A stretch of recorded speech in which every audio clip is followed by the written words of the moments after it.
Identifier différents facteurs qui seraient à l'origine de la violence chez les jeunes. Des facteurs individuels tels que des actes de prévention qui se soldent par des échecs, des aides éducatives judiciaires qui mettent du temps à se mettre en place, laissant ainsi une situation des jeunes, la situation des jeunes se dégrader. Donc il y a un effet boule de neige et donc on en arrive à des causes un peu plus graves. Des facteurs situationnels, donc au niveau juridique, on ne met pas suffisamment de moyens en place pour réguler, accompagner les jeunes migrants et les jeunes récidivistes. Les causes en lien avec le juridique sont l'absence de force de police, la lenteur de la justice, le manque de moyens mis à disposition pour la réinsertion et l'inefficacité des prisons. Donc on remarque depuis quelques années que le droit est de plus en plus sollicité à travers des partenariats. Donc on retrouve un lien entre droit et éducation, droit et travail social et droit et police.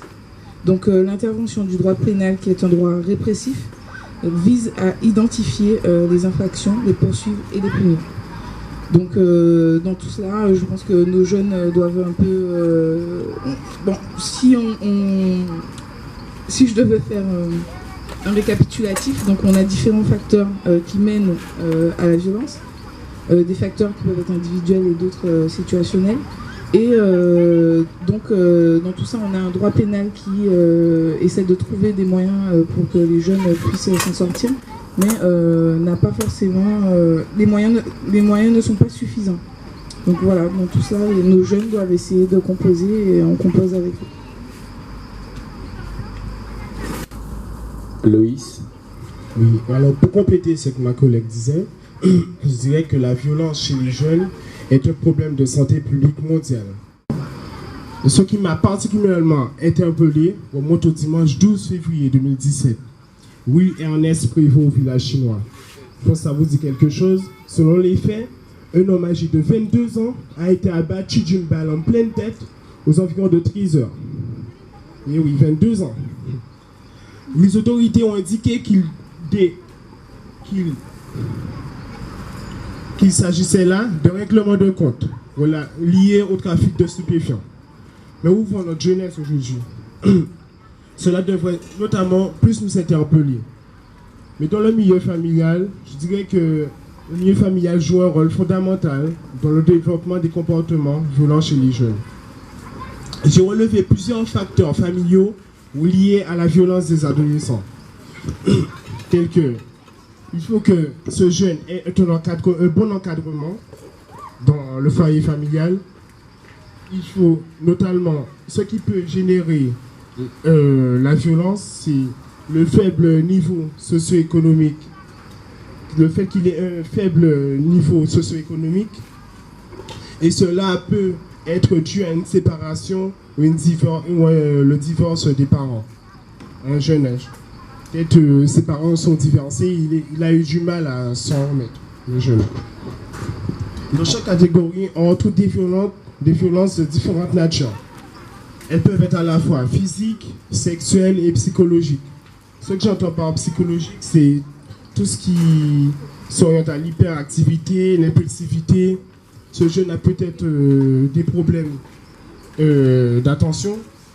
On n'a pas suffisamment donné d'attention lors de son plus jeune âge. Mais les solutions que j'ai trouvées à cela, à mon étude, c'est que pour prévenir la violence chez les jeunes, il faut d'abord mettre fin aux activités des gangs, tout ce qui pousserait aux jeunes à commettre des actes en groupe et tout. Lutter contre la pauvreté, renforcer et améliorer les forces de police, notamment en faisant appel à la justice, et faire en sorte que les jeunes ne se procurent plus d'alcool. Parce qu'on remarque que l'alcool est devenu un atout majeur auquel les jeunes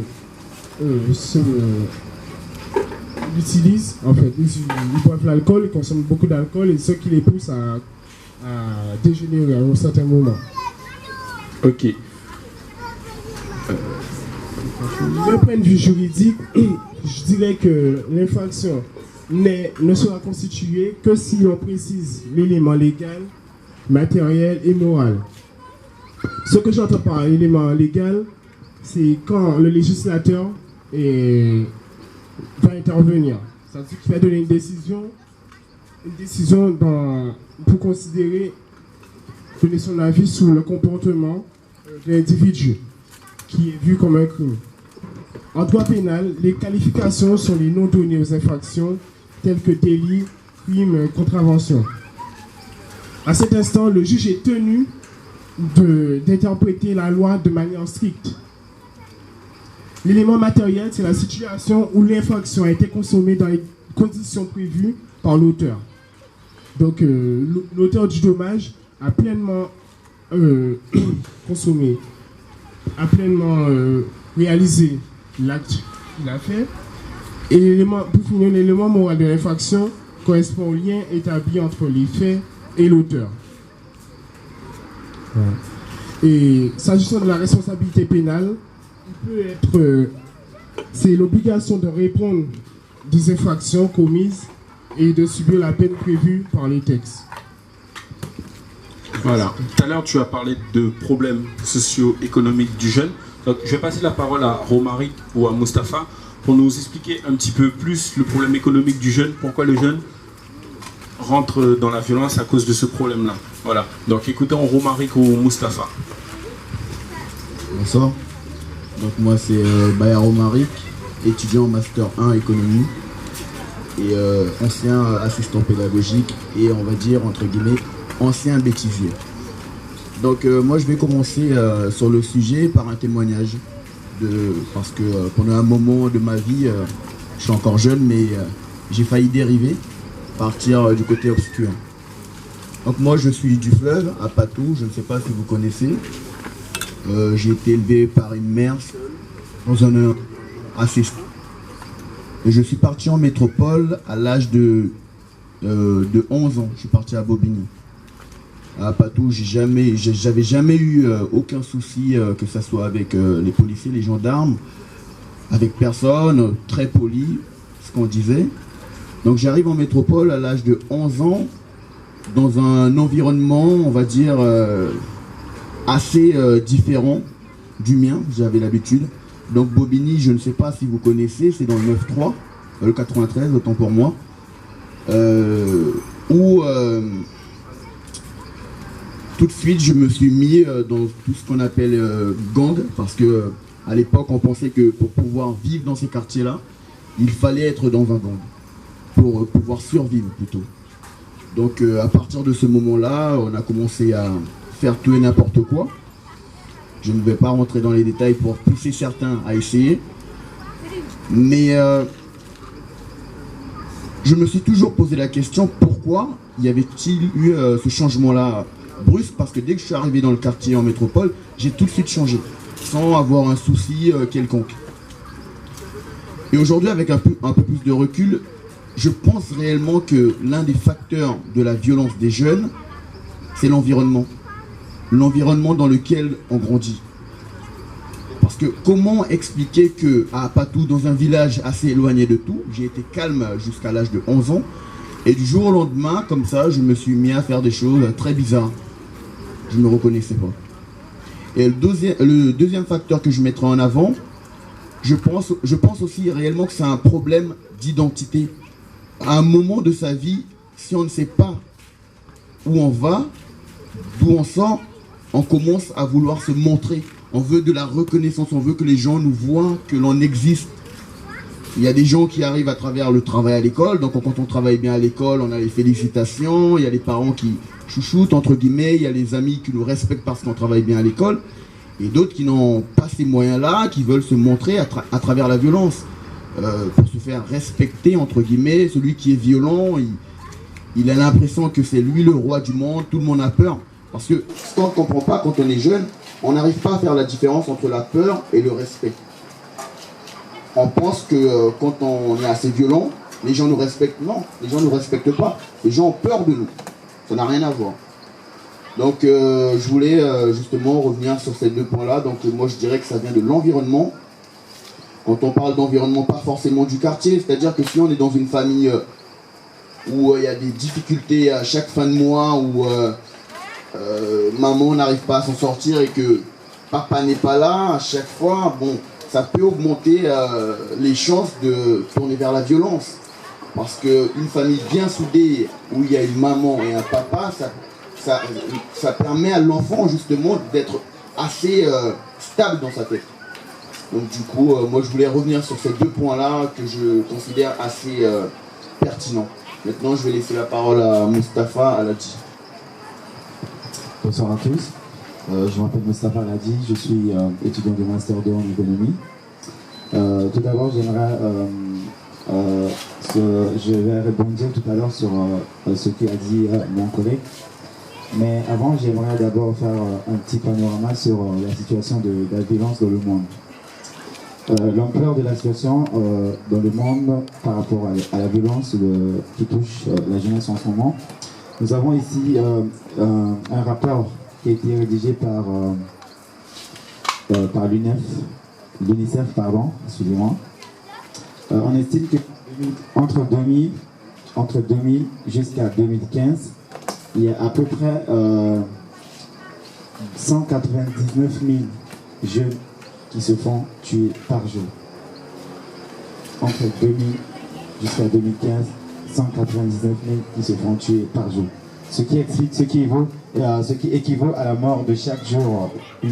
Chaque jour, peut-être il y a eu un taux de 556 à peu près jeunes qui se font tuer tous les jours. Donc entre 2000 et 2016, de 2015, nous avons 199 000 jeunes qui ont été tués. Nous avons aussi, j'aimerais aussi évoquer quelques points que mes collègues ont fait tout à l'heure. Il y a aussi Laurent qui a parlé de l'environnement, bien sûr. On sait très bien que l'environnement change aussi la mentalité.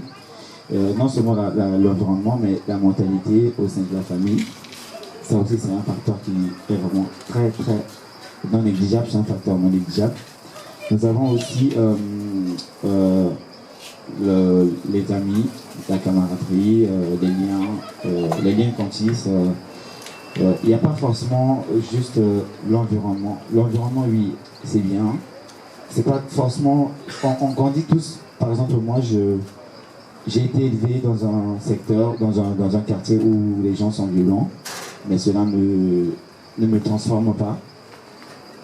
Mes parents étaient toujours derrière moi. L'éducation que mes parents m'ont transmise ne me permet pas de rentrer dans ce cadre de violence ou de marcher avec des jeunes qui optent pour la violence, qui font des choses que nous voyons aujourd'hui. Et aussi, j'ai un point aussi à évoquer. Tu avais parlé aussi de... C'était toi qui avais parlé de la cohésion, c'était la cohésion, ou si j'entends pas facteur économique et social, c'est ça? D'accord. Oui, c'est bien vrai. Voilà. Il y a certains jeunes qui sont venus au monde dans une famille qui sont vraiment pauvres, très précaires. Et ces facteurs-là aussi poussent ces jeunes à aller se forger leur vie, propre destin entre eux, enfin, forger leur propre destin eux-mêmes. Ce qui les pousse à aller rentrer dans les gangs, à trafiquer, à dealer avec des jeunes. Voilà. Il y a la drogue, l'alcool, je dirais. Des filles, du côté des filles, on sait très bien qu'il y a certaines qui se livrent à des travaux de prostitution, etc. Donc tous ces facteurs-là sont des facteurs non négligeables qui permettent, qui poussent.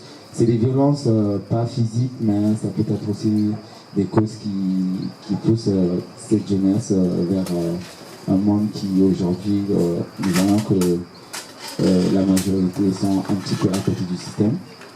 Et aussi nous avons les inégalités. Les inégalités en termes de... Excusez-moi, nous avons aussi les conflits. Si un enfant est élevé dans une famille, qu'il y a des conflits, les parents se battent tous les jours. Par exemple, le père tape la mère. La mère, voilà, peut-être la mère, c'est plutôt la mère qui tape le père. Voilà, ce genre de truc-là, l'enfant a cette image des parents qui sont toujours violents. Cela aussi pousse l'enfant à être violent au cours de son adolescence. L'enfant a une image des parents qui le poussent à aller vers aller vers la côté de la violence. Nous avons aussi un attachement, nous avons aussi une séparation. Les causes, nous avons aussi la séparation qui peut être l'une des causes, qui peut pousser aussi les jeunes à quitter sa foyer, sa famille pour aller, je sais pas, aller dans la rue, aller faire des amis. À un moment donné, si l'enfant se sent un petit peu seul, ça le pousse à aller chercher, je sais pas, un soutien à côté de ses amis et quand il veut. Et le milieu l'accueille, mais par contre, tout en sachant que le milieu n'est pas un milieu, une atmosphère bien. Ils sont là juste pour lui donner un coup de main, mais au fond, ils sont là juste à le pousser, à faire ce qu'ils s'ils ont envie qu'ils le fassent. Et au final, cela pousse l'enfant à vraiment quitter le système. Nous avons aussi le dernier point que j'aimerais évoquer, c'était sur le facteur individuel. Ces facteurs, c'est les principaux facteurs qui sont liés au comportement que l'on peut associer à la violence chez les jeunes. C'est une décision personnelle.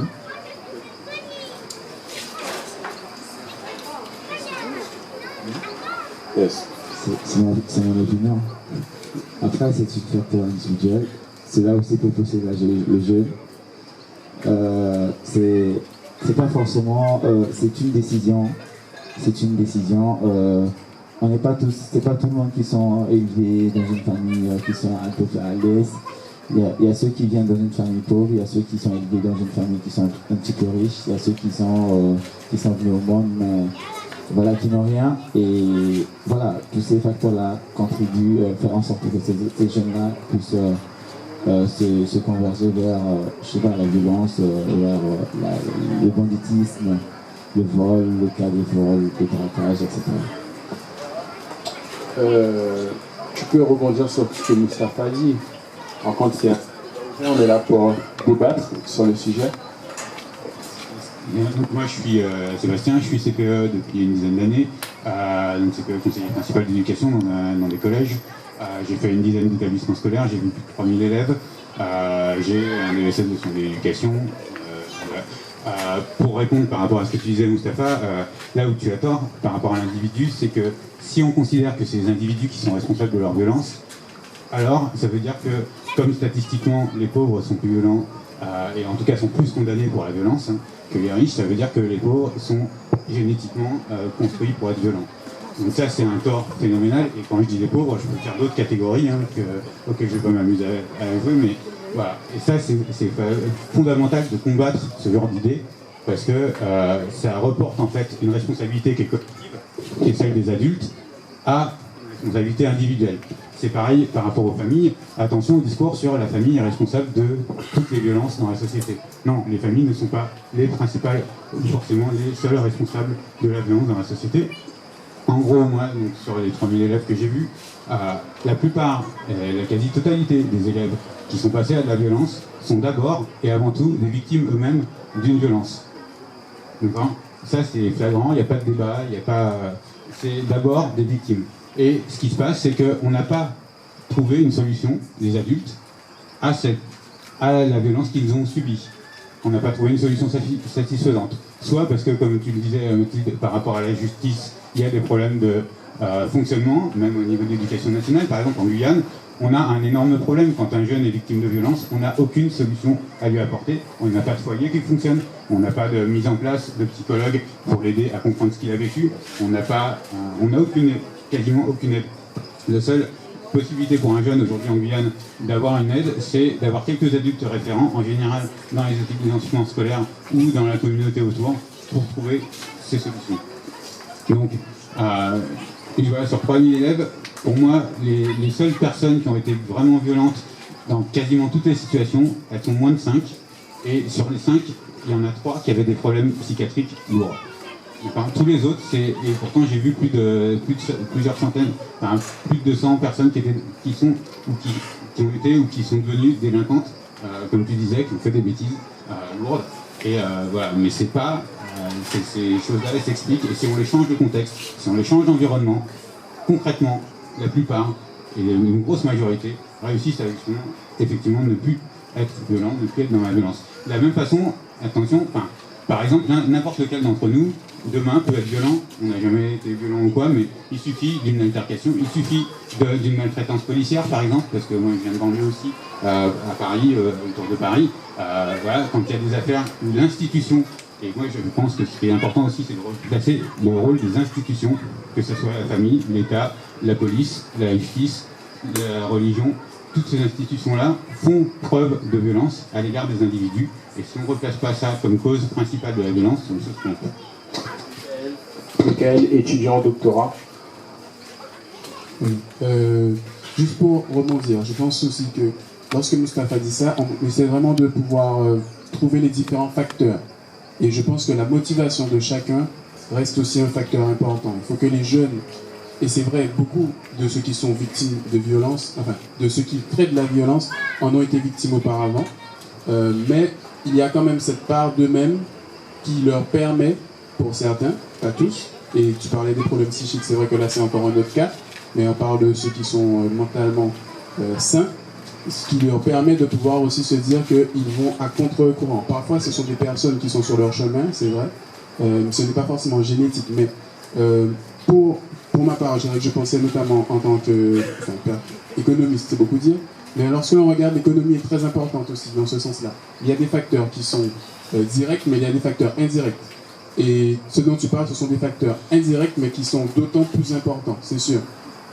Le cadre, comme on disait, socio-économique, relève est hyper important. Si jamais on est dans un cadre de crise économique, forcément il y a de la violence. C'est l'un des aspects d'ailleurs qu'utilise l'État français et qu'il souhaiterait peut-être aussi pour la Guyane, qu'il utilise notamment en Afrique, de pouvoir déstabiliser l'économie pour créer de la violence et ensuite retirer les dictatures qu'ils ont déjà eux-mêmes mis en place parfois pour mettre d'autres.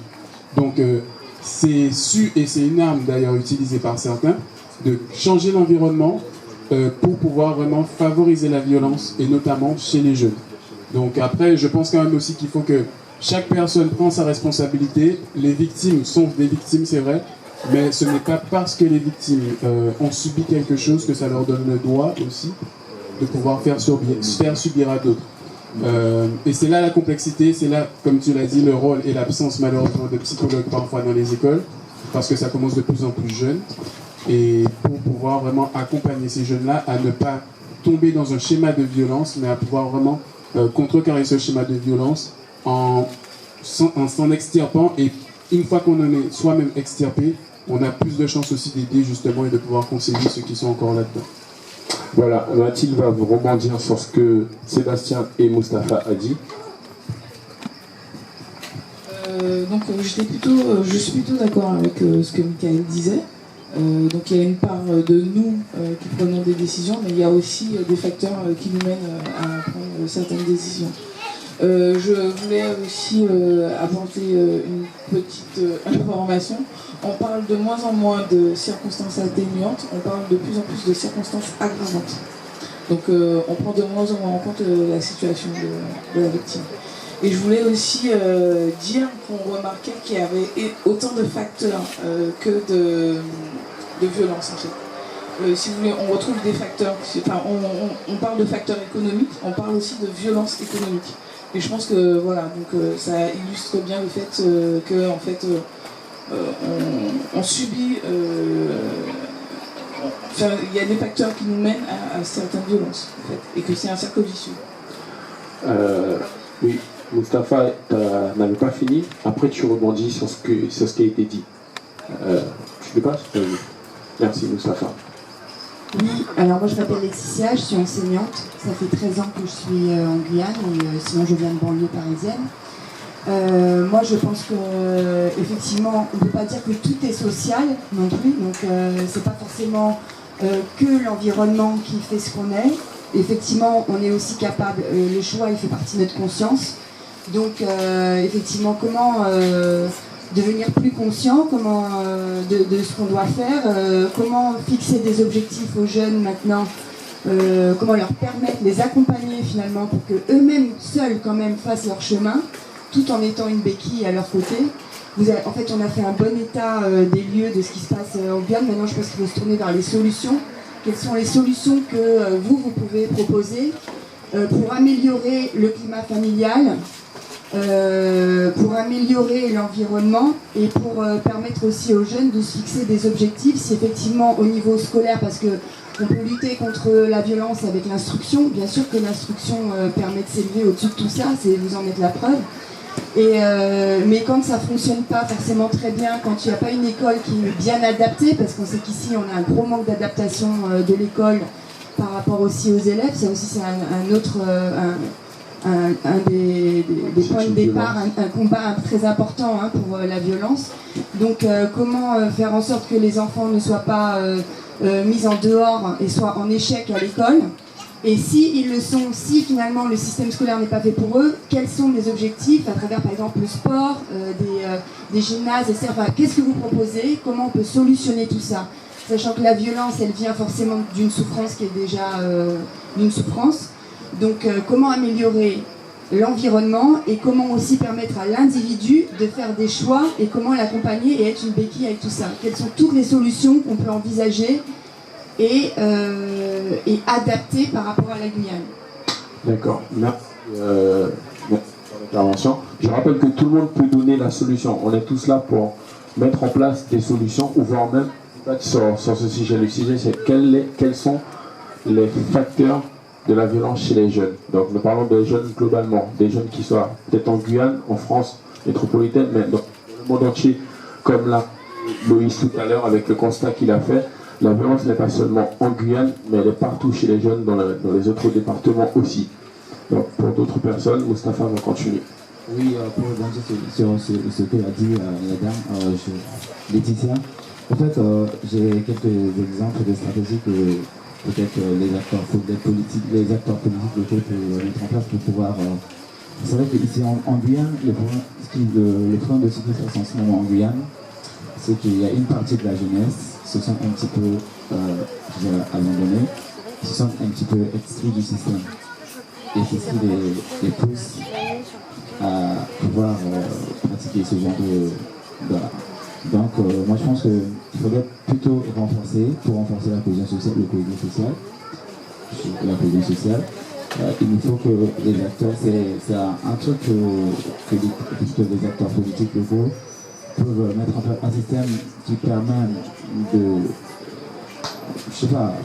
mettre en place une politique qui permet de motiver plus ceux qui sont encore sur les bancs de l'école, soit étudiants, etc.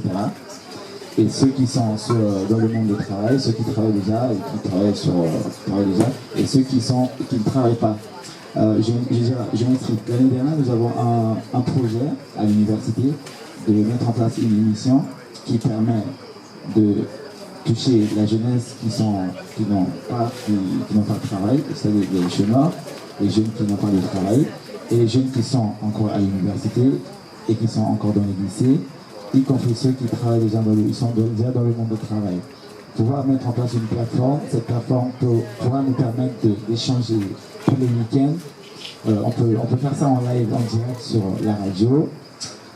Ceux qui travaillent déjà nous donnent leur expérience du monde du travail. Ceux qui sont à l'université nous donnent leur parcours, qui motivent ceux qui ont quitté le système. Comme ça, je pense que cela peut motiver ceux qui ont quitté le système afin de se retrouver et d'avoir une autonomie, d'avoir une motivation de retourner, soit faire une formation professionnelle, un petit truc qui pourra vraiment avoir un changement sur leur vie.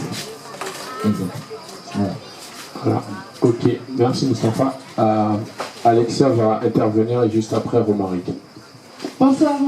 Moi je m'appelle Alexia Asselo, je suis une lycéenne et je reviens en fait sur ce que vous avez dit que la violence peut venir en fait du milieu de leur vie. Je pense que le milieu, bien sûr que c'est un facteur, mais pas seulement parce qu'il y a des jeunes qui vivent dans des milieux, ils ont monoparental, le parent a du mal à joindre d'être debout en fait, ce genre de choses, la personne voit de la violence, subit de la violence, tout ça en fait c'est un facteur oui, mais pas que. Parce qu'il y a des enfants, ils vivent dans le même cadre, mais c'est vraiment mental. Si on a un mental, une psychologie qui permet de réussir avec ça, je pense que c'est vraiment pas que l'environnement, c'est mental. Parce qu'il y a des enfants, vivent dans le même endroit, mais s'ils ont une possibilité en fait d'avoir un accompagnement ou juste une autre réflexion, en fait, ils peuvent réussir. Par exemple, en Guyane, je trouve qu'on n'est pas assez porté sur tout ce qui est... Si demain je dis je vais voir un psychologue, ben, je suis fou. Il y a vraiment un cliché comme ça que si je vais voir un psychologue, un psychiatre, quelque chose comme ça, c'est que t'es fou, ce genre de choses. Donc non, je pense que déjà voir un psychologue, un psychiatre, ce genre de choses, ça permet d'avancer et de décider. Si on allait plus voir des spécialistes, en fait, je pense qu'il y aurait... Je dis pas que c'est une solution à la violence, hein, mais je pense que quand même, ça aurait pu aider beaucoup d'entre nous d'aller voir un spécialiste. Voilà. Romaric. Donc moi j'aimerais rebondir sur les solutions qu'on pourra apporter à nos jeunes, à nous les jeunes aussi. Hein. Donc moi j'ai eu la chance de travailler à Paul Capel, réputé comme étant un collège assez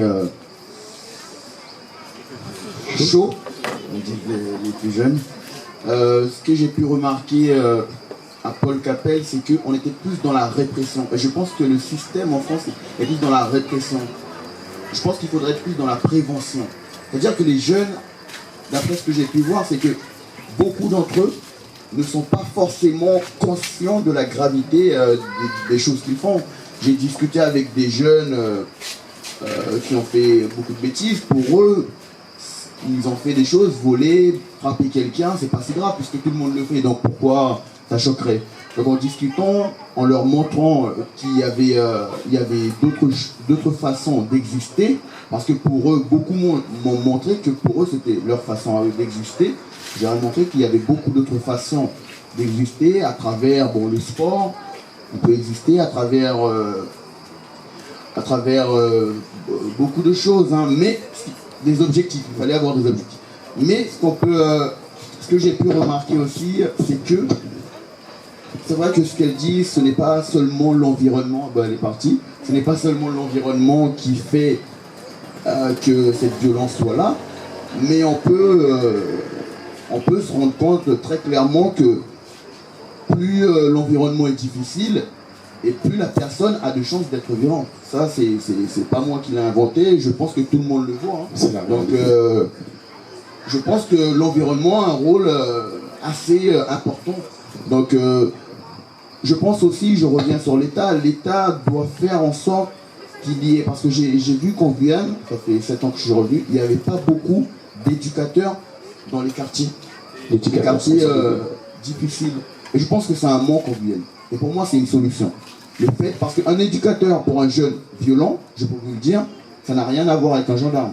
Quand les gendarmes viennent pour parler aux gens qui sont violents, tout de suite il y a une barrière, oui, des gendarmes, du côté de l'État, Non, l'éducateur c'est comme un grand frère. C'est comme ça que la plupart des jeunes voient l'éducateur. Donc je pense que c'est quelque chose qu'on peut mettre en place et arrêter d'être dans la répression. C'est pas forcément le fait qu'il y ait plus de gendarmes que ça va diminuer la violence. C'est vrai qu'il y aura plus de gens en prison, c'est une certitude. Mais est-ce que ça va améliorer les comportements? Je ne sais pas. Je vais juste poser, on a posé les bases avant que Sébastien Mathilde prenne la parole et Vanessa aussi. Moi je voudrais poser les bases. J'ai entendu parler beaucoup de milieux et tout. Quand on sait que la plupart des parents sont monoparentales, la base de tout c'est l'éducation. Donc est-ce que l'éducation n'est pas un facteur? Est-ce que l'éducation n'est pas un facteur? Donc je vais passer le micro à Sébastien, juste après Mathilde et après Vanessa. Voilà. Juste parce que l'éducation c'est aussi la répétition et donc je disais bien tout à l'heure, je ne nie pas des facteurs individuels de différence, je dis que le facteur social est plus important et c'est ça qu'il faut comprendre. Et Romaric l'a très bien redit. Donc je vais m'arrêter là juste sur la question sur quel facteur on peut influer aussi pour lutter contre la violence par exemple. On est sur une société qui est prédatrice, qui est une société capitaliste. On n'est pas dans un mouvement ici par hasard aujourd'hui, d'accord? On est dans un mouvement collectif. Déjà, le fait de participer à un mouvement collectif comme celui-là, comme le fait de participer à des cérémonies ou des choses sociales positives, ça amène aussi à diminuer la violence. Donc c'est aussi une chose importante. Je pense que les gens qui participent à ce mouvement seront un peu moins violents que d'autres, juste parce qu'ils ont participé et qu'ils ont construit quelque chose de collectif positif. La deuxième chose, donc, c'est sur les facteurs, par exemple, un des facteurs aujourd'hui, c'est visible dans les collèges, et ça arrive massivement en Guyane, et moi je vous invite à faire vraiment tout ce que vous pouvez pour limiter ça, c'est la prégnance des portables, la prégnance d'Internet sur les portables sans contrôle des parents, des éducateurs, des professeurs et tout ça. Et ça, je peux vous le dire parce qu'en banlieue, ça fait quelques années que ça s'est répandu, c'est un facteur majeur de violence, c'est un facteur majeur de destruction sociale. Notamment avec la pornographie, notamment avec tout ce qu'on appelle le happy slapping et compagnie, qui sont des violences filmées et diffusées. Donc je vous invite à vraiment bloquer tout ce que vous pouvez au niveau des portables, pour les moins de 12 ans notamment, voire même les moins de 15 ans. Mathilde va rebondir, après ce sera Vanessa et ce sera toi. Alors donc je vais parler de répression justement. Dans le système juridique en France, il n'y a pas que de la répression, il y a aussi de la prévention. Et tout à l'heure, j'ai dit que justement, les moyens qui permettaient de prévenir la violence souvent étaient menés à l'échec en fait. Parce qu'en fait, parce que parfois les cellules qui s'occupent de cette prévention n'ont pas eux-mêmes assez de moyens économiques pour mettre en place voilà. Après, on en arrive à de la répression. Et moi, je suis pour cette répression parce que s'il n'y avait pas de répression, ce serait un petit peu l'anarchie. Il faut une autorité, il faut qu'il y ait de la répression. Parce qu'au bout d'un moment, quand on répète, on parlait de répétition tout à l'heure, quand on répète un geste qui est pour moi, on répète un délit, on finit par s'y habituer, on trouve ça normal en fait, finalement. Donc il faut qu'il y ait un moment qu'on arrive à la répression. Mais il y a aussi de la prévention. J'ai pas parlé de société répressive. Non, mais j'ai dit qu'il faut quand même à un moment qu'il y ait de la répression. Mais j'ai pas parlé de vivre... Oui, mais je parle pas de vivre dans une société répressive.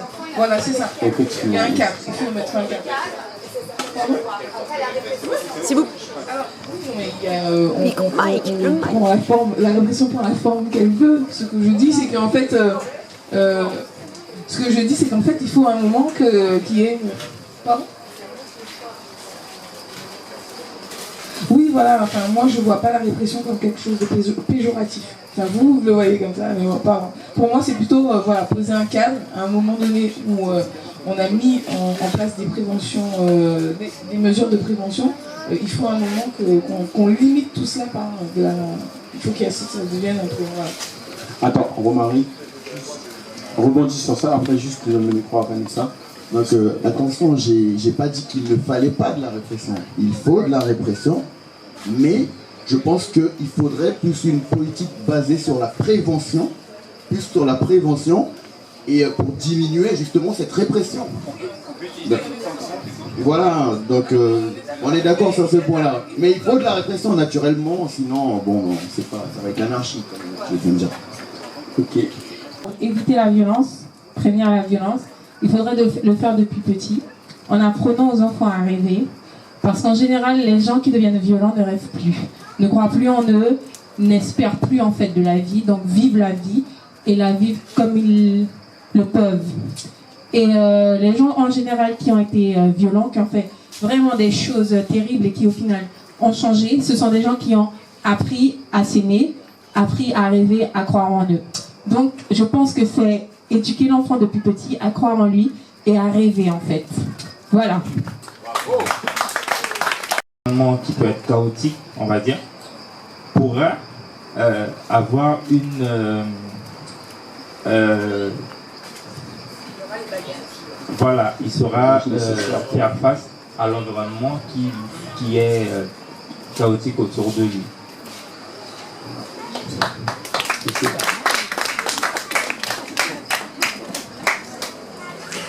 Alors, pour compléter un petit peu ce qu'il a dit,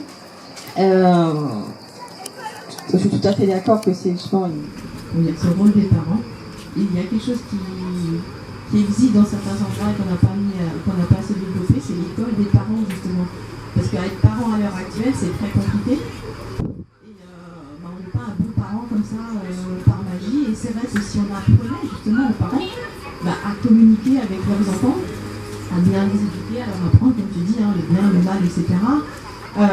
Il faudrait vraiment développer ça, c'est-à-dire que dès qu'on est parent, on devrait avoir l'obligation, je dirais, de suivre des modules, d'accord, pour apprendre à être un bon parent, ce que je faisais, c'est pas inné. Voilà, donc apprendre à être bon parent, apprendre aussi, on parle de difficultés économiques à gérer son budget. Il y a plein de gens, en fait, ils ont des difficultés parce qu'ils ne savent pas gérer leur argent et ça pareil, ça s'apprend. Donc si on apprenait tout ça dès qu'on est un parent, déjà, il y aurait pas mal de choses qui seraient faites. Autre chose par rapport, tu disais, à la répression. Dans certains pays, il faut savoir qu'on a changé un petit peu le système judiciaire. Au lieu de faire d'un système de répression, on a fait ce qu'on appelle un système de réparation. C'est-à-dire que du moment que j'ai commis un délit, je dois réparer ma faute. Déjà, je dois demander pardon à la personne à qui j'ai pu faire du mal et je dois la réparer. C'est pas forcément aller en prison, c'est j'ai cassé quelque chose, je répare. J'ai fait, d'accord, dès qu'il y a eu un délit, on doit le réparer par rapport à la société. Et dans ces pays-là, qui ont mis ce système de réparation en place, on a vu qu'il y avait vraiment beaucoup moins de délits justement de commis dans les jeunes et beaucoup moins de récidives. Une fois qu'on m'a expliqué que c'était pas bien et que j'ai réparé mon geste, je ne vais pas le refaire. Donc si on mettait en place ce système de réparation, je pense aussi que ça aiderait pas mal de choses. C'est le mot qui change, parce que finalement, la répression amène une sanction. Mais la sanction n'est pas forcément la prison, parce que les jeunes ne rentrent pas forcément tout de suite en prison. Enfin, pour moi, c'est le mot qui change. Et quand on change le mot, peut-être qu'on change les esprits, mais bon, la répression... Il y a pas souvent des foyers, il y a plein de choses. Et si tu ne répares pas ton geste... Ah, mais il y a un système de réparation dans cette répression en français. Bon. Moi, pour moi, ce n'est juste qu'une question étymologique et ça change peut-être les esprits, peut-être, je ne sais pas. Je vais d'abord commencer par poser une question à Mathilde. Est-ce que tu as déjà rendu visite à quelqu'un en prison? Bon, alors moi je t'explique, ça m'est arrivé, comment dirais-je, pour 3 personnes différentes. Enfin, actuellement encore, je vais visiter un jeune en prison. Et le fait d'y aller même déjà à la prison, ça donne une idée de la violence de l'institution. Parce que quand pour aller, les visites c'est à 13h et on sort vers 15h30 pour 1 heure de visite. C'est-à-dire qu'on a quasiment 3 quarts d'heure pour rentrer, 1 heure pour rencontrer la personne, et on a 3 quarts d'heure, parfois plus, pour sortir. Parce que faut attendre que la personne soit fouillée, etc. Et il y a une majorité de jeunes en prison, souvent qui font la mule. Et ces jeunes-là, en quelque sorte, la prison, c'est une école de la violence. C'est-à-dire que quand on parle de réparation, de prévention, de sanction, ça veut dire que ces jeunes-là, ils apprennent encore à être plus violents. Ils sont violents en prison. C'est la loi du plus fort. L'institution ne les protège pas. Il faut savoir aussi que la plupart, ils n'ont qu'une idée en tête à la sortie, c'est de recommencer. Parce qu'il n'y a pas d'alternative. C'est-à-dire que quand ils entrent en prison, il faut savoir que par exemple, pour rencontrer un conseiller en insertion, c'est la galère, ils ne rencontrent pas. Parce que l'insertion elle-même, parfois ça arrive que, je crois qu'à une époque c'était fermé parce que la dame était en congé maternité. Donc elle a le droit d'avoir un enfant, mais logiquement, l'institution devrait la remplacer. Elle n'est pas remplacée. Donc l'institution ne fonctionne pas. Quand ils veulent travailler en prison, ils n'ont pas parce qu'il n'y a pas de job pour tout le monde. Quand ils veulent suivre des cours, celui que je vais visiter, on lui a dit mais son niveau est trop haut par rapport à ce qu'on offre à la prison. Pourtant il n'a pas un gros niveau, mais son niveau est trop haut par rapport à ce qu'on offre en prison. L'offre de formation en prison n'est pas suffisante. Donc ça c'est déjà un problème. Donc ça donne à réfléchir sur les réponses qu'on apporte à un jeune qui peut tomber dans la violence ou commettre un acte. Donc, quelque part, il y a de fortes chances qu'on ait de la récidive, et de la récidive de plus en plus violente. Donc, ça donne à réfléchir. La deuxième chose, il y a eu 2 interventions, je crois que c'est Vanessa et toi. Moi, ce que je voudrais dire par rapport à la notion de choix qu'on a évoquée, c'est pas moi qui l'ai dit, l'homme, 80% de son activité est inconsciente. Le fameux choix dont on parle, donc il se situe dans les 20% restants. Chez tout individu, la partie consciente c'est 20%. 80% c'est inconscient. Toute l'activité qu'on a. Donc quand on me parle de choix, je veux bien Et ça renvoie à la notion d'éducation qui a été posée, parce que effectivement, vous êtes tous les intervenants, vous êtes dans un domaine qui est économique, même pas social, mais moi je voudrais introduire une notion nouvelle, que je l'ai appris récemment, d'accord? Et or j'ai un fils de 31 ans, j'ai une fille de 22 ans, et c'est cette année en devenant grand-père que j'ai découvert, et c'est le produit des neurosciences, et en matière d'éducation bienveillante, je vous invite à taper sur Google Catherine Guéguin.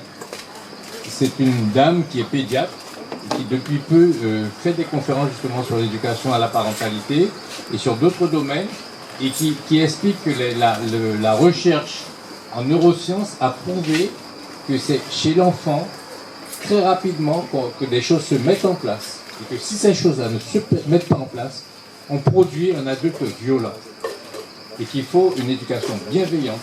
Et que pourquoi? Parce que, et même les parents commettent des erreurs, parce que les réponses qu'on apporte, par exemple, à un enfant qui pleure, ne sont pas des réponses adaptées. L'enfant, quand il pleure, il exprime un malaise, et souvent, parfois, on a des adultes qui réagissent mal. Pourquoi tu pleures? Je t'ai donné à boire, je t'ai baigné, etc. Et tu continues à pleurer. Donc l'adulte lui-même, il n'apporte pas une réponse adaptée à l'enfant.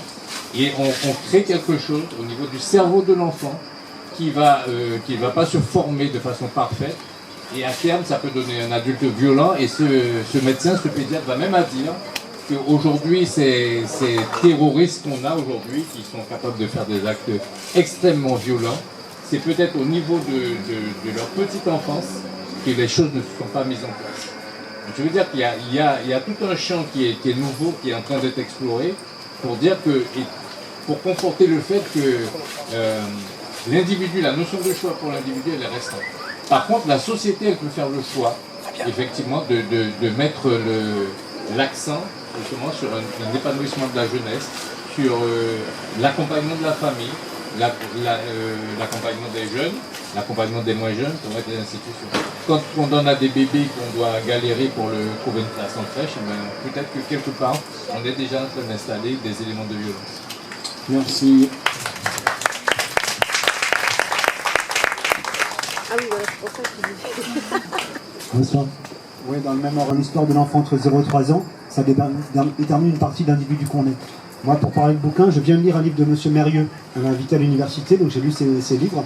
Et ils sont beaucoup plus intéressants que je pensais, parce que le gars a vraiment une réflexion. Comment éduquer nos enfants. Un livre assez simple. Et j'ai appris quelque chose qui est déterminant pour moi, la question du temps.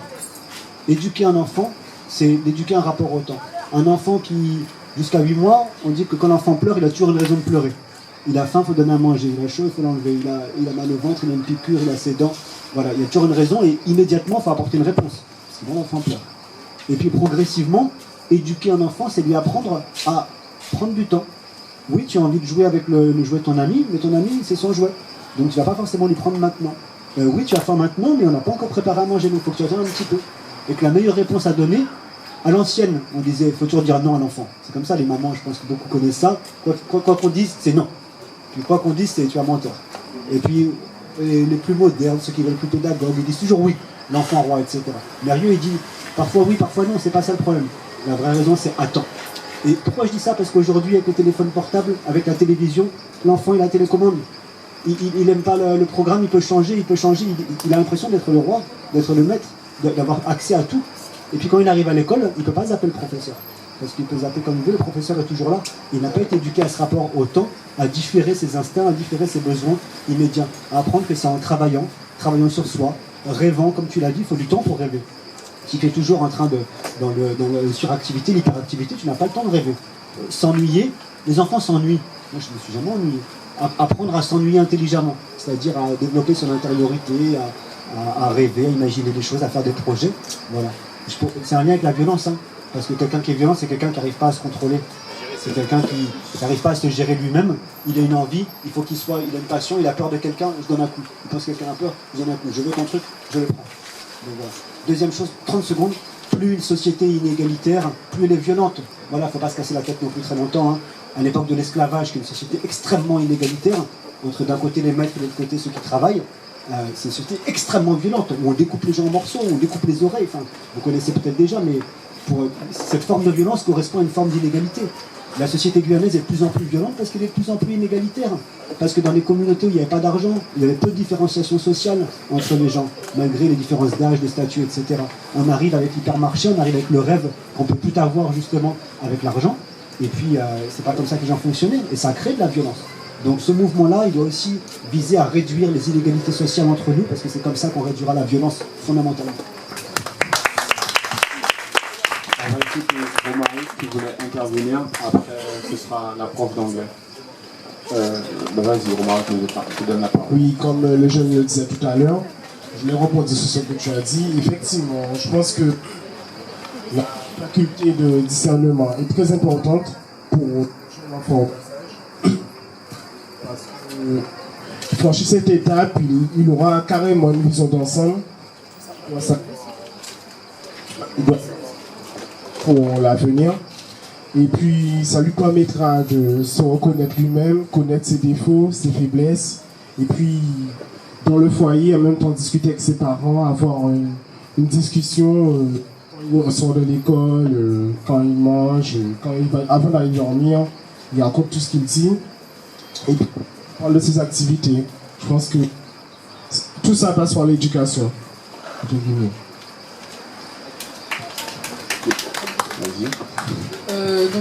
J'aimerais répondre à la question qui m'avait été posée. Effectivement, je ne suis pas allée dans les prisons, mais je sais quand même ce qui s'y passe. Voilà. Et ensuite, j'ai du mal à imaginer, moi, un monde où on ne serait pas puni, en fait. Où il n'y aurait pas de fin, en fait, au délit, quoi. Donc, pour moi, c'est difficilement imaginable. Par exemple, d'imaginer que qu'une fille se fait violer et puis boum, rien par la suite, parce que finalement il faut réparer.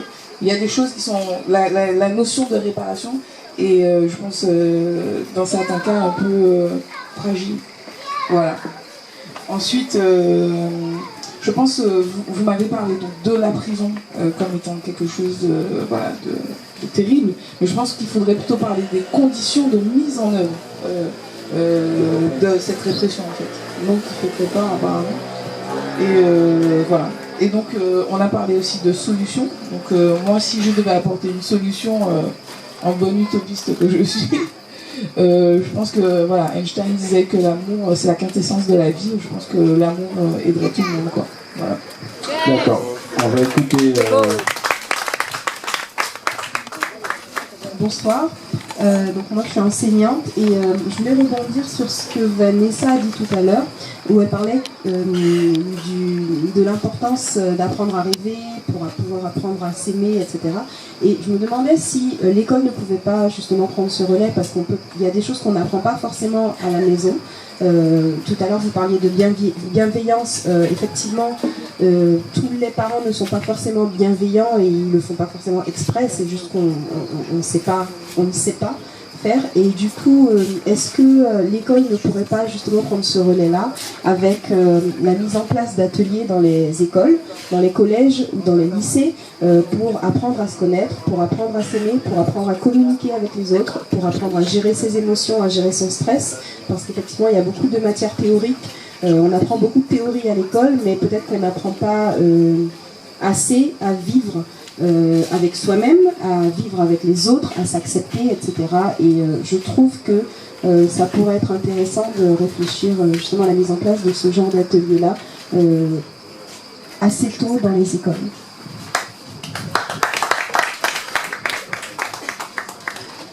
Sur l'école, la difficulté, c'est en fait, on nous apprend à être dans un rapport professionnel, être dans un rapport d'amour, c'est autre chose, et c'est beaucoup plus compliqué. De plus en plus, l'école dérive vers un rapport de gestion. Donc ça, c'est un problème. Je voulais revenir aussi sur ce que disait Vincent tout à l'heure et ce que vous disiez, monsieur. Je veux quand même mettre un bémol sur l'idée de 0 à 3 ans, l'enfant se construit et après, en gros, ce qui n'a pas été fait est foutu, quoi. Il y a un monsieur qui s'appelle Boris Cyrulnik qui travaille beaucoup sur ce qu'on appelle la résilience. C'est quelque chose de très important et qui montre que justement, même si des choses ont été effectivement ratées, même dans mon enfance, de 0 à 3 ans, ou de 3 à 6, ou de 6 à 11, on peut se reconstruire, on peut changer, on peut justement, l'être humain est un animal extrêmement mouvant, complexe et capable de s'adapter. D'accord. On l'applaudit quand même. La violence, elle revêt plusieurs formes et elle n'est pas toujours visible. Mais je rebondis sur ce qu'a dit Sébastien. Effectivement, beaucoup de choses se jouent entre 0 et 3 ans. Beaucoup de choses se jouent entre 0 et 6 ans aussi. D'autres choses entre 0 et 9 ans, parce que le raisonnement se met en place, le système neuronal se met en place dans cette période-là. Mais rien n'est perdu, effectivement, entre 0 et 3. Le problème de tout focaliser sur la toute petite enfance, c'est que ça culpabilise les mamans. Et alors, il y a des grandes écoles de psychiatrie et de psychanalyse qui ont longtemps culpabilisé les mamans. Et ça n'arrange pas les mamans ou les papas, mais l'éducateur, celui qui est censé porter l'amour. Et ça n'arrange rien les choses, parce qu'un parent qui se culpabilise parce qu'il a mal fait, il ne fera pas non plus mieux avancer son enfant. Je pense qu'il n'y a pas de bons parents. L'école des parents peut avoir un impact, pas forcément sur l'amour qu'on va porter à nos enfants. Il n'y a pas de bons parents, il n'y a pas de mauvais parents. Aucun d'entre nous ne sommes des bons parents. On suppose des mauvais parents, on fait ce qu'on peut. On avance. L'important, c'est que le parent prenne soin et donne soin.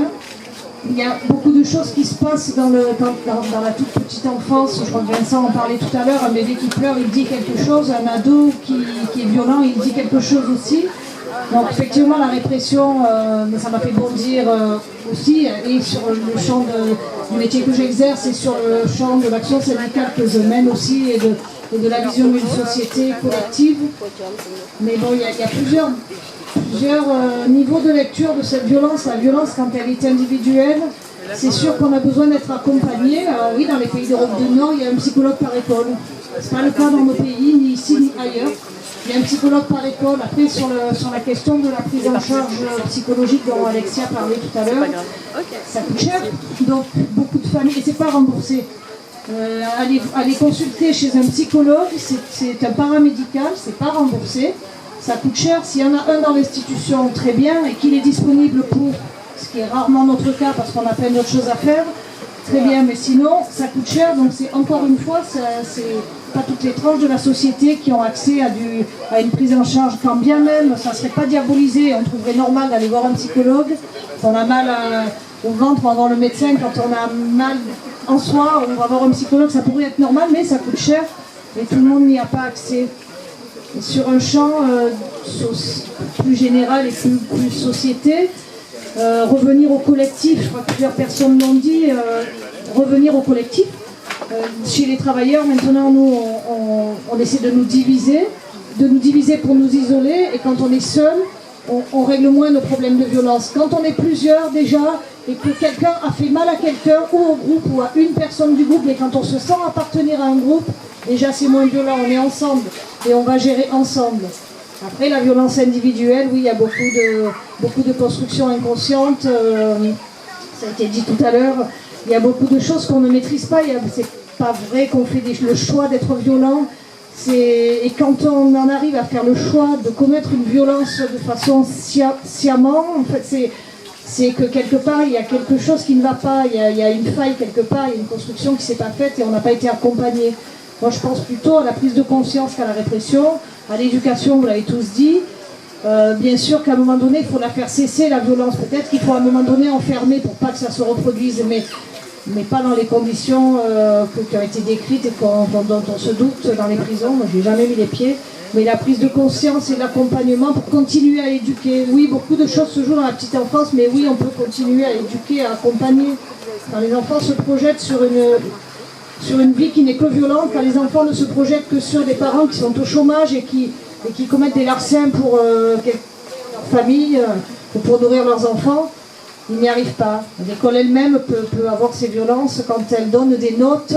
Au lieu de montrer que tu évolues et qu'elle te donne des notes, ça c'est très bien quand tu as des bonnes notes, mais quand l'école te donne toute ta vie des mauvaises notes, tu n'y arrives pas, c'est une violence institutionnelle aussi.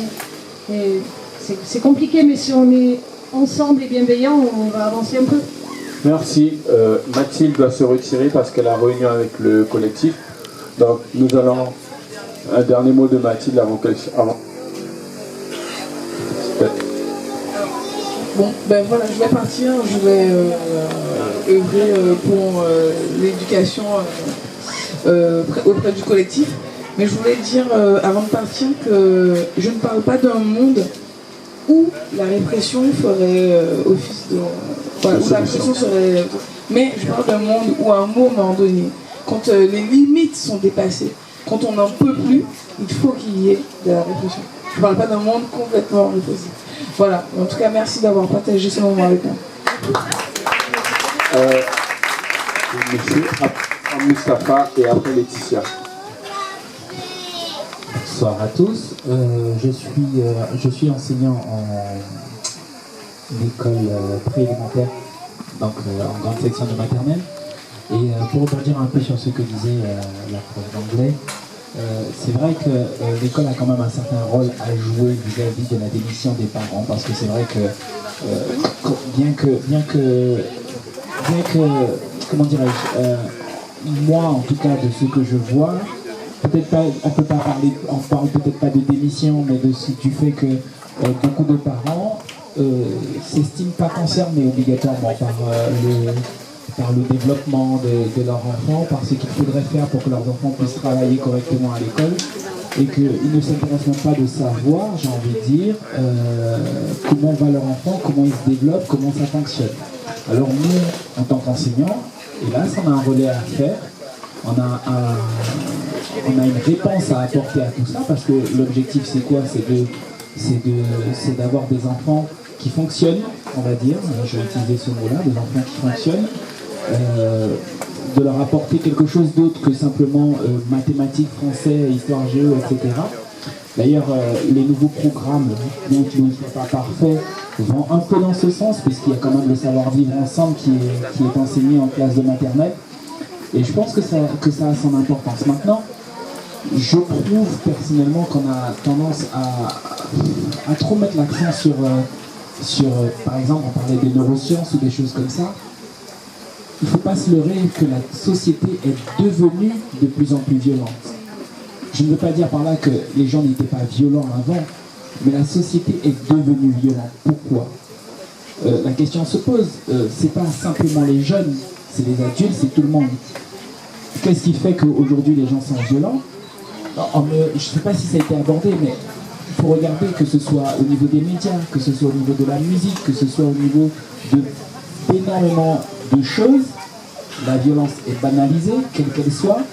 Aujourd'hui, on considère que c'est tout à fait normal de se battre, tout à fait normal de frapper quelqu'un, tout à fait normal de tuer quelqu'un, que ce soit dans les films, que ce soit dans la musique, que ce soit n'importe quel média utilisé aujourd'hui.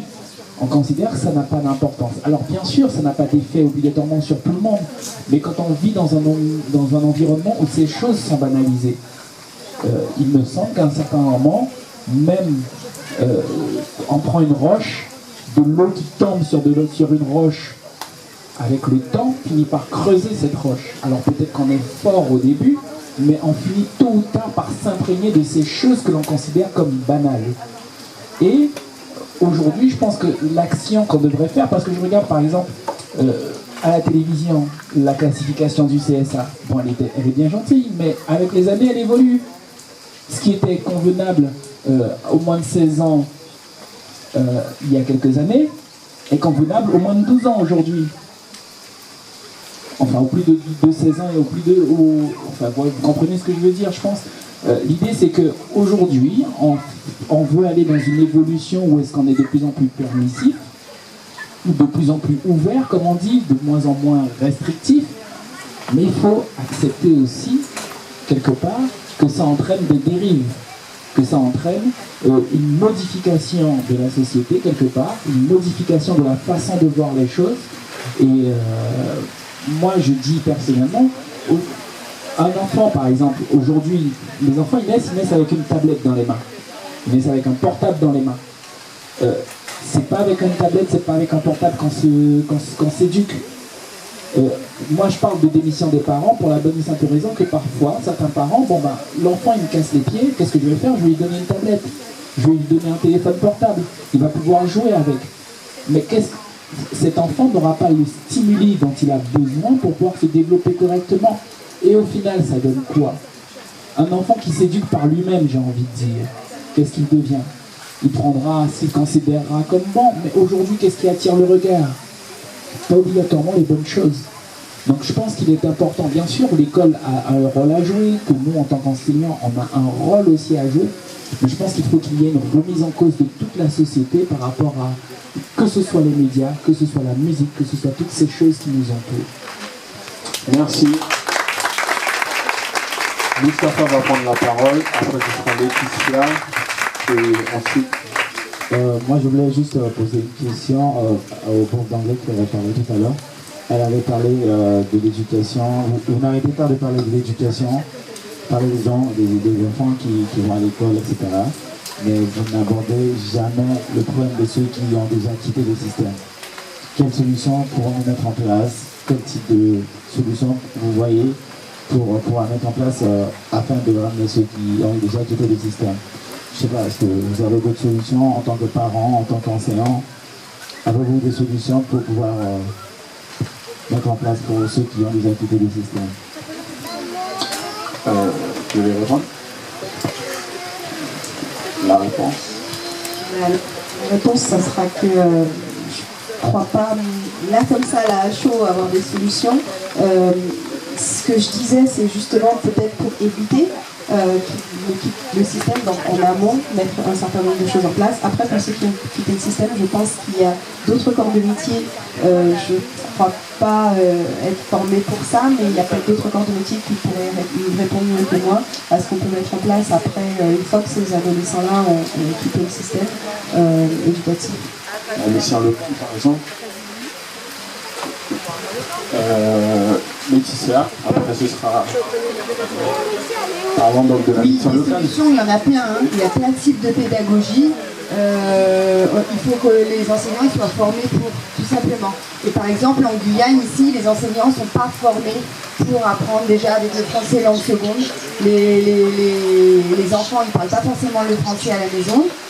Donc, les enseignants doivent être formés pour leur apprendre, et il doit y avoir des ILM. Tout ça, on en a parlé déjà dans les revendications, tout le monde est au courant. Donc ça c'est des clés hyper importantes pour la Guyane en tout cas. Après, il y a des types de pédagogie, il y a plein de types de pédagogie, on est formé pour ça. Mais est-ce que les enseignants aujourd'hui sont vraiment bien formés? Moi, j'ai eu la chance d'avoir l'UFM, j'ai eu des cours de français langue seconde. Alors d'aujourd'hui, quand je vois des stagiaires qui viennent dans ma classe, on leur parle de français langue étrangère. Est-ce que vous croyez qu'on apprend une langue étrangère pour partir en vacances de la même façon qu'une langue, la langue seconde, c'est-à-dire la langue obligatoire dans ton pays qui va dévaloriser ta propre langue maternelle? Comment tu vas te sentir par rapport à ça? Donc déjà, il y a plein d'échecs en Guyane, c'est dû au problème de la langue. C'est pas le français, ta langue maternelle. Tu es dévalorisé, ta culture est dévalorisée. Et là, on forme encore, à l'heure d'aujourd'hui, les futurs enseignants sans leur parler du français langue seconde. C'est une aberration, déjà d'une.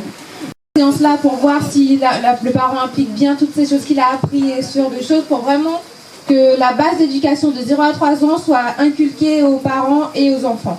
Voilà. Donc on revient sur la solution de Romaric, les éducateurs en milieu difficile. C'est bien cela. À peu près ce sera dans ce système-là. Alors en fait, je voulais juste apporter un témoignage pour rebondir sur ce que disait la collègue tout à l'heure, par rapport à l'intervention dans un cours des langues que parlent les élèves. Donc moi, ça m'était jamais venu à l'esprit en fait. Je suis professeure d'anglais, j'ai des élèves de la seconde au BTS. Et il m'était jamais venu à l'esprit de passer par leur langue pour essayer de leur apprendre quelque chose, et je ne suis pas formée pour de toute façon, et je ne sais pas parler les langues qu'il y a dans ma classe. Donc, oui, mais même j'avais à peine entendu parler de ça, et je ne connaissais même pas comment ça fonctionnait, parce qu'en lycée, on n'en a pas du tout, enfin en tout cas ici. Donc voilà. Et voilà. C'est des intervenants en langue maternelle. Et c'est ça. Et en fait, moi, j'ai appris à connaître ça. On a le droit d'avoir un ILM dans un village. Ok. C'est ça que je connais. Et moi j'ai appris ça parce que je suis allée donc comme disait le monsieur qui était là tout à l'heure, à la conférence de monsieur Mérieux, où ils ont fait une présentation, etc. Et du coup j'ai été un peu sensibilisée à tout ça, et en retournant dans ma classe, donc en seconde, où j'essaye de les faire travailler en groupe et de les faire interagir un petit peu. Et j'ai une élève qui vient me voir parce qu'elle n'arrivait pas à traduire une phrase, donc elle devait la passer du français à l'anglais. Et du coup, et c'est une élève lusophone, donc qui parle portugais. Et elle me dit, madame, je n'arrive pas à traduire cette phrase et tout. Et du coup, je lui dis, bon, écoute, c'est en français, donc traduis-la en portugais. Donc elle l'a traduit, elle écrit en portugais au tableau. Et ensuite, je fais maintenant du portugais, passe-la en anglais. Et elle a réussi beaucoup plus facilement à le faire. Et les élèves lusophones de la classe qui ont vu du portugais écrit au tableau et qui l'ont vu passer en portugais, ça a tout de suite capté leur attention, ils ont tout de suite regardé et ils ont tout de suite réagi très positivement en disant « mais c'est vrai, on n'a jamais pensé à faire ça ». Ben non, ils n'y pensent pas parce qu'on ne leur demande pas de le faire et parce que c'est pas mis en avant, parce que c'est pas valorisé, et je pense vraiment que si on essayait de plus prendre en compte ça, ça serait beaucoup plus simple pour eux de le faire. Voilà.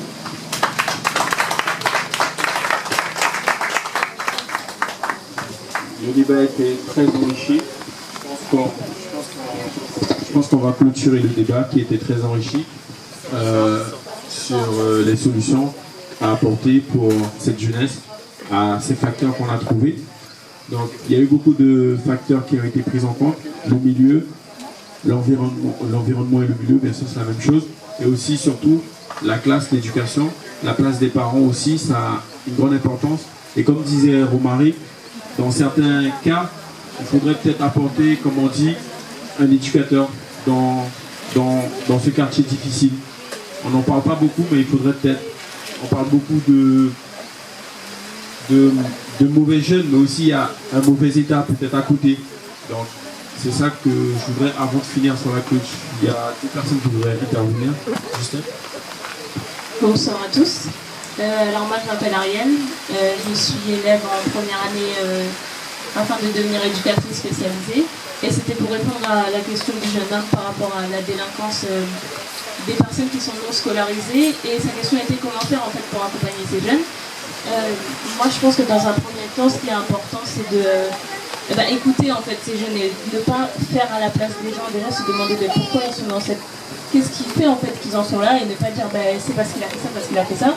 S'intéresser à la personne sans la juger, essayer de comprendre, en fait observer dans un premier temps et être à son écoute afin de savoir quels sont les facteurs, ces facteurs à lui, parce que toute personne, même si on va trouver des publics qui sont violents, chaque personne dans son individualité a une raison d'être violent en fait. Et ne pas stigmatiser la personne, ne pas dire oui mais c'est parce qu'il vient de ce quartier, oui mais c'est parce qu'il n'a pas eu de parents, oui mais c'est parce qu'il est en famille d'accueil. Des fois, les facteurs qu'on pense n'ont peut-être rien à voir avec la vraie raison de la violence ou de la délinquance de la personne, et surtout d'accompagner la personne en fait, parce qu'on peut vouloir faire des choses pour la personne, mais tant qu'on n'est pas au courant de ce que la personne veut faire pour elle, tout ce travail sera en fait en vain, parce qu'on ne sait pas. En fait, notre but c'est d'accompagner la personne. Je parle en tant que future éducatrice, c'est d'accompagner la personne et pas de faire pour ou de faire à la place de la personne. Donc peut-être. Allô, oui. Peut-être donner à la personne la possibilité de s'en sortir d'elle-même, de savoir qu'elle est capable, pour ensuite lui faire comprendre qu'il y a des alternatives à la violence et qu'elle peut s'en sortir, qu'elle peut devenir autonome sans utiliser la violence et arriver à ses fins. Et je pense que c'est le travail des éducateurs et des travailleurs sociaux. Je déplore le fait qu'en Guyane, on n'ait pas forcément... pas assez de moyens pour venir en place à ces personnes, pas assez d'établissements, pas assez de structures pour les aider, et qu'aujourd'hui beaucoup se retrouvent dans la rue et personne ne puisse en venir en aide. C'est sur ces mots de Mademoiselle Ariel qu'on va vous laisser. Nous vous remercions d'avoir assisté à cette conférence débat. Donc, plusieurs solutions pourraient être trouvées. Il faudrait avoir les moyens. Il faudrait aussi que les parents y mettent du sien. Donc je pense que nous pouvons trouver ensemble la solution pour les jeunes sur la violence. Merci à tous, merci d'être venus au barrage de lectorat.